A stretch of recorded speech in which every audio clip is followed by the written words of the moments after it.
Well, here we are, Thoughts from the Office, Redneck's Pride Outdoors. A while back, at a wildlife thing, I was sitting there at my table selling my products. Just kind of like taking everything in, listening to everybody talk and watching people and what have you. And as I was sitting there was three gentlemen. One gentleman, I'm assuming he had around 5 years experience, roughly. 3 to 5. Another guy, I'm assuming, had like 8 to 10 years experience. And the third fellow, I knew had 30 plus years. And as the two less experienced guys, I'm saying that nicely.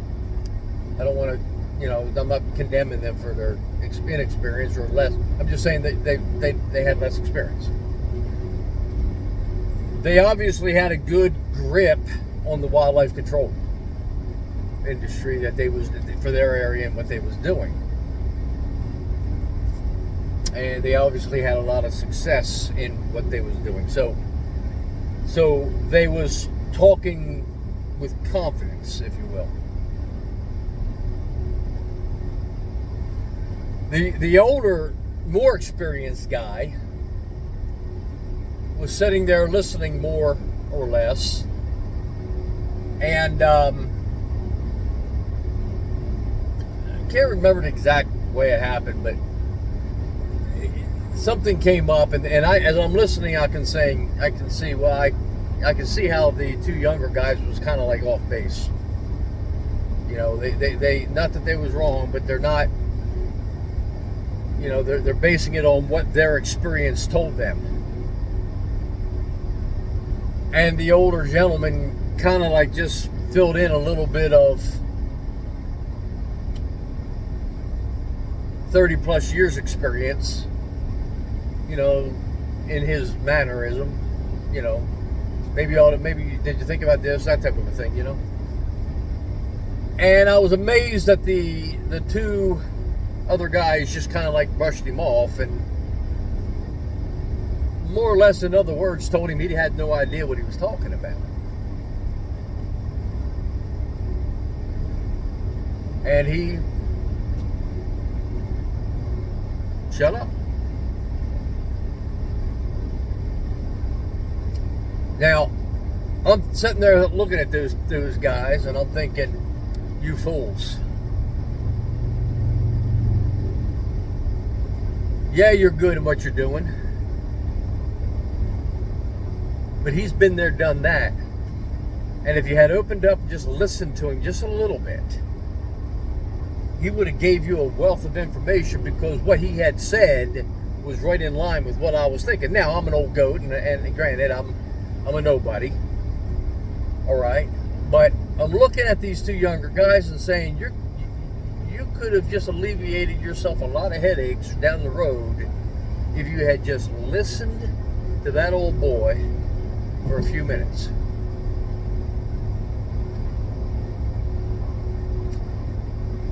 Folks, what I'm seeing in today's industry, and I'm going to get myself in trouble, but I'm seeing in today's industry is we base how good we are and how much money we make.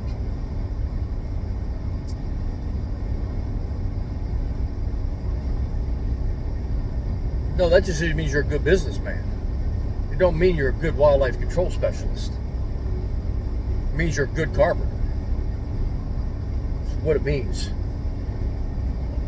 Oh well.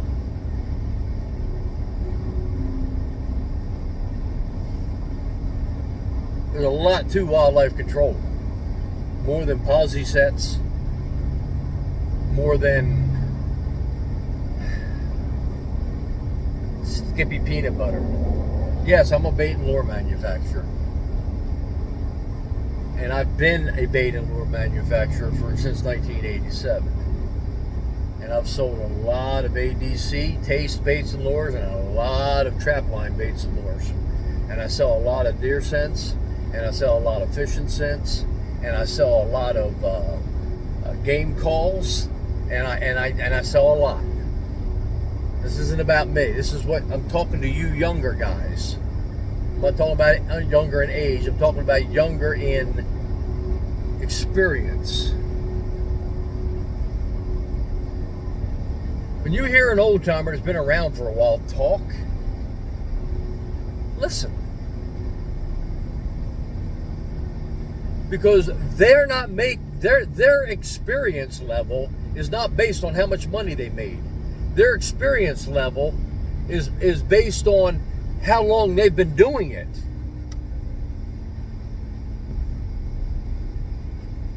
There's a couple old goats that's like me that just refuses to give up.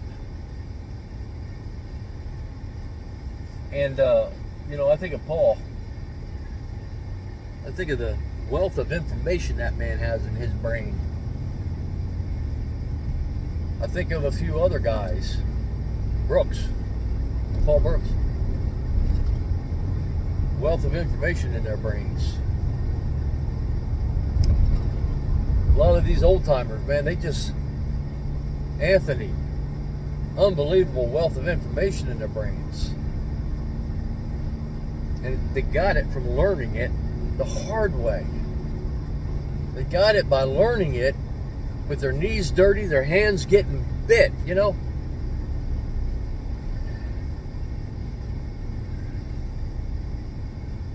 I listen to guys talk about baiting traps. And that's my expertise, folks. I hate to put it that way, but that is my expertise. Cage traps and baits, that's habits and behaviors. That's what I know. It's exactly what I know. Eviction, probably the biggest misconception out there. I'm hearing more and more people talking about it. The one lesson they refuse to hear about. They just refuse to hear about it. 80%, yes, 80% of your raccoons in the early stages, when the female isn't fired up yet, when she's still hormonally in a very high protection mode, any one of your products that's out there on the market will work the first night if that sow raccoon has a den location close to take her pups to. If she doesn't have a den location close to take her pups to, it's going to take 3 to 5 days average for her to get her pups out. And can take 7 to 10. And another thing most people don't realize when we're talking about eviction is your raccoon population densities. If you're in an area with a lot of buildings and low raccoon density population-wise, she has a lot more den locations that she can take her pups to. If you have less buildings and a higher raccoon population density-wise, there's less locations that she can take her pups to because all the other locations have raccoons in them. And most of those raccoons will be males. So she's got to find that spot. So I know I'm talking to guys all the time. And I love it when my product works the first night. And I love it when the people call me up, and they call me up all the time, right, and say, man, Jonesy, I just put it by the hole, and man, it was gone. I love it. And then I tell them, get the stinking hole closed up. Get it closed up, because she didn't move them that far. And within 5 to 7 days, she's coming back. And when she comes back and that smell is still there and the hole ain't closed up, now you lost your edge. I don't give a hoot whose product you're using. I don't give a hoot what you think you know. This is old goat talking to you from 45 years of doing this stuff and having my butt handed to me about raccoons. And I just had 3 jobs that just beat the snot out of me. And I ain't too proud to admit it.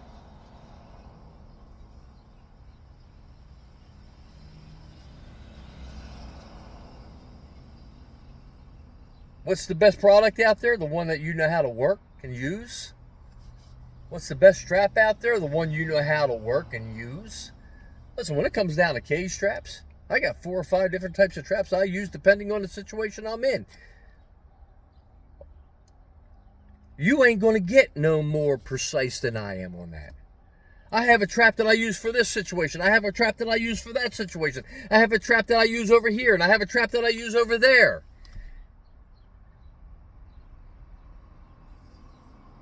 I don't have one size fits all. I have specialties. That's me. Why am I saying all this? Because what I'm saying is everybody thinks there's this glove, one size fit all gloves, one bait, one lure, one this, one that, and then you get yourself into a rut, and then you get your butt handed to you, and you don't know what to do.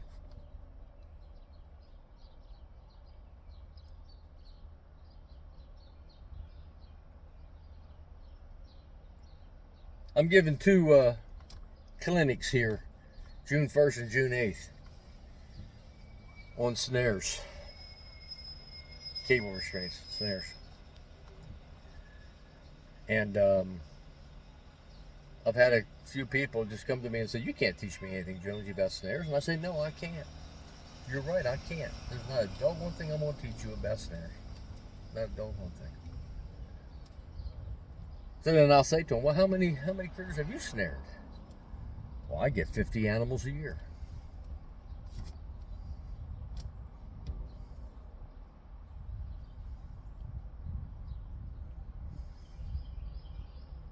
I miss that. And I catch 80% of them after. And I miss that.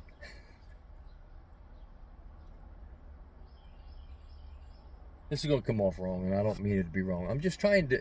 What I see is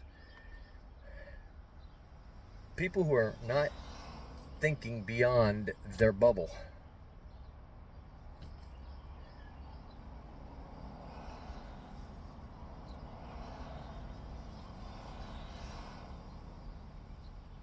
I'm probably not going to post this. I don't know. Maybe I will, maybe I won't.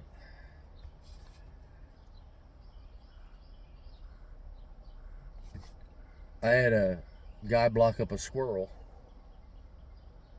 and he got stuck in a house in the attic.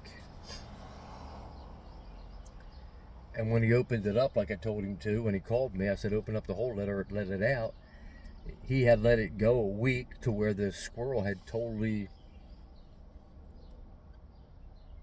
abandoned the original spot that it was going into. And I had to go in and deal with that squirrel on an individual situation.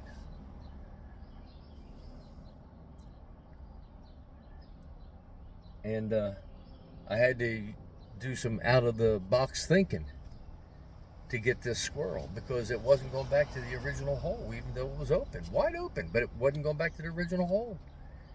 Why? They don't get depressed and they don't commit suicide. And they don't think, well, woe was me. I'm going to do the same thing over and over and over again just because. They continually try to change. That's what I'm telling you guys. Now, this is, like I said, this is good. This is probably going to go off very, very wrong, and I'm probably going to lose a lot of you guys, confidence in some of you guys. But you know what? I was there. I remember in 79 to about 85. I remember what it was like trying to figure things out, that I thought I was all that, man. I really did. I was a fox trapper, and I was a coon trapper, and people was calling me because they said I could get the job done. And what I found out was, in the wildlife control industry, I couldn't get jack squat done. I had to change. I had to think about it. I had to do things. And then, unfortunately, in my scenario, there was nobody to show me. Because I was it. There was nobody else doing this stuff. wasn't until the 90s when I started meeting Mike Page and Rich Daniotti and Steve Van Tassel and Tim Julian, Rob Erickson, Chris Christensen.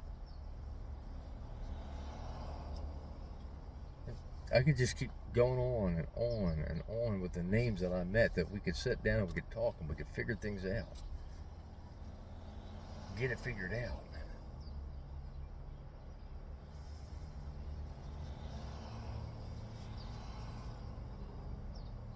That's all I'm telling you to do.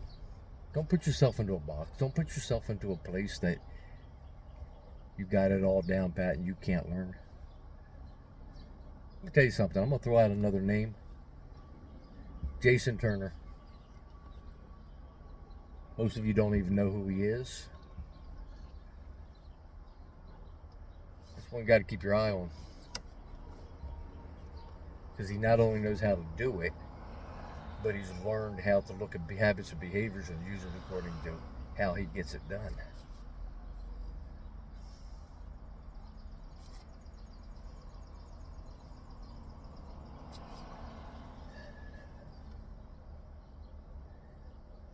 You know, after 45 plus years of doing wildlife control, the one thing I've learned is I don't know it all.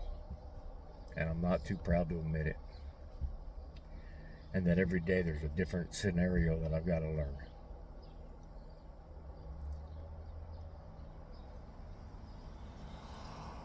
And I try to pass that stuff on.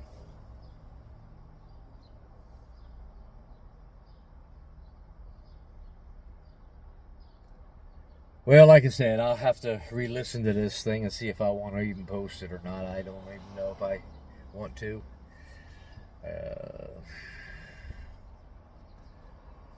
You know, you don't judge a man or woman how good they are by the money they make. You judge the man or the woman in the wildlife control field on how many jobs they solved and how many animals they trapped or removed. Good businessman puts a good dollar figure onto that. Wish I was a better businessman. I'd be multi-millionaire. But I'm just an old redneck. Old redneck that learned how to make baits and lures and calls and call critters with my mouth and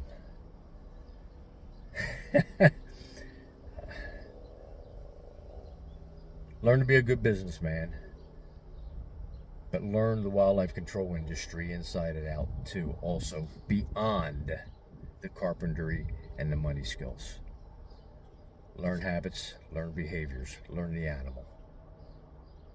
Learn how not to get in a rut.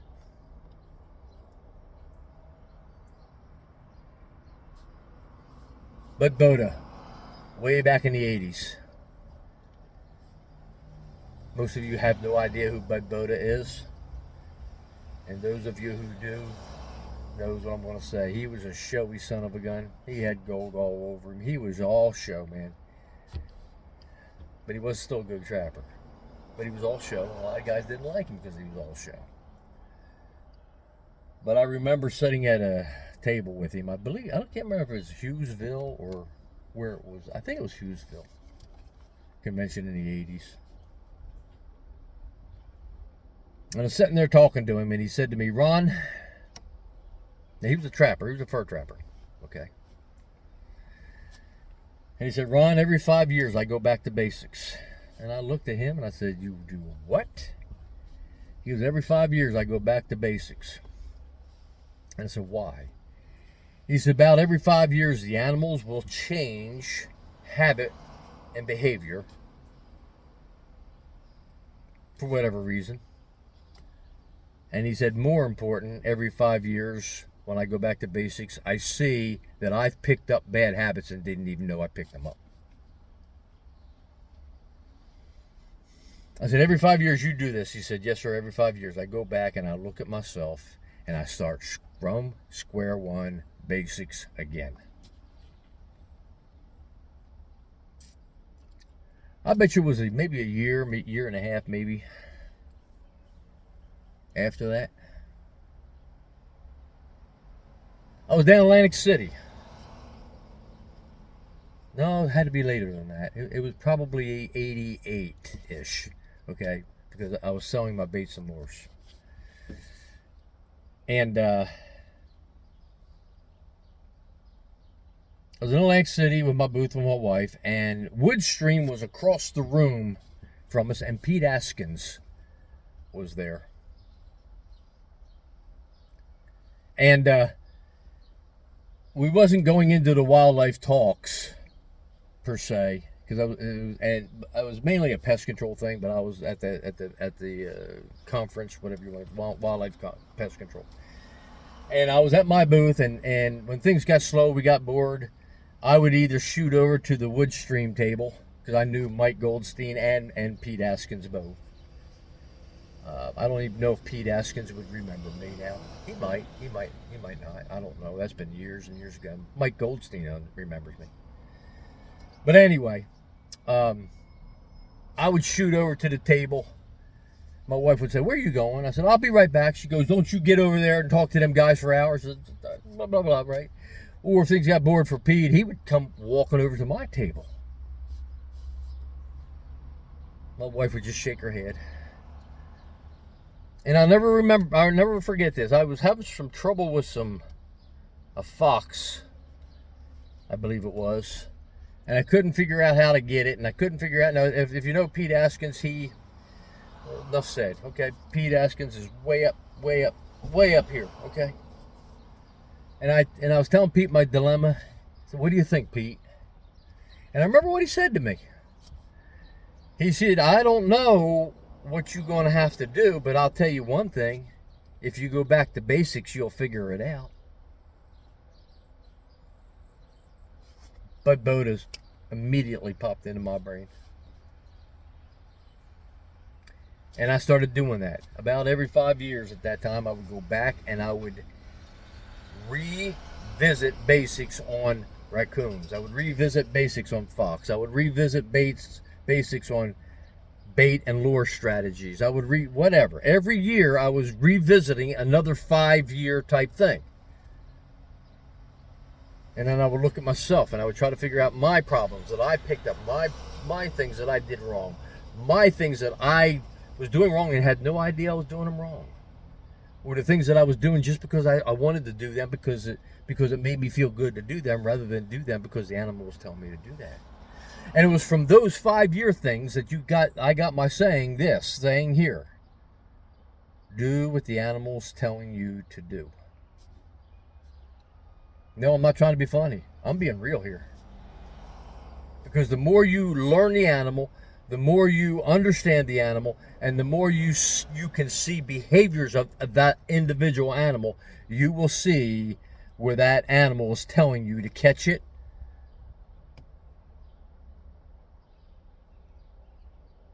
Understand what I'm saying here?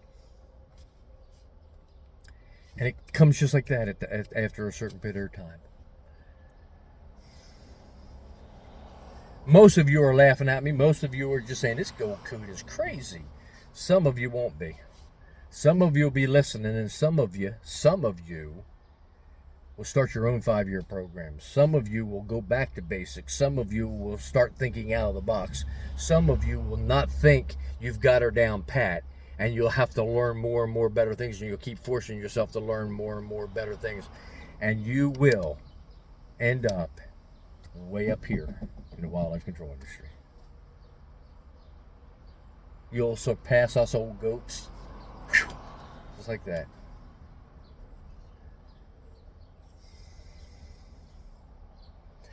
Well, I apologize for the jawing session. I'm just reading these posts and I'm just seeing all the things being said, and I'm seeing all the guys trying to get better, but they're trying to get better the wrong way.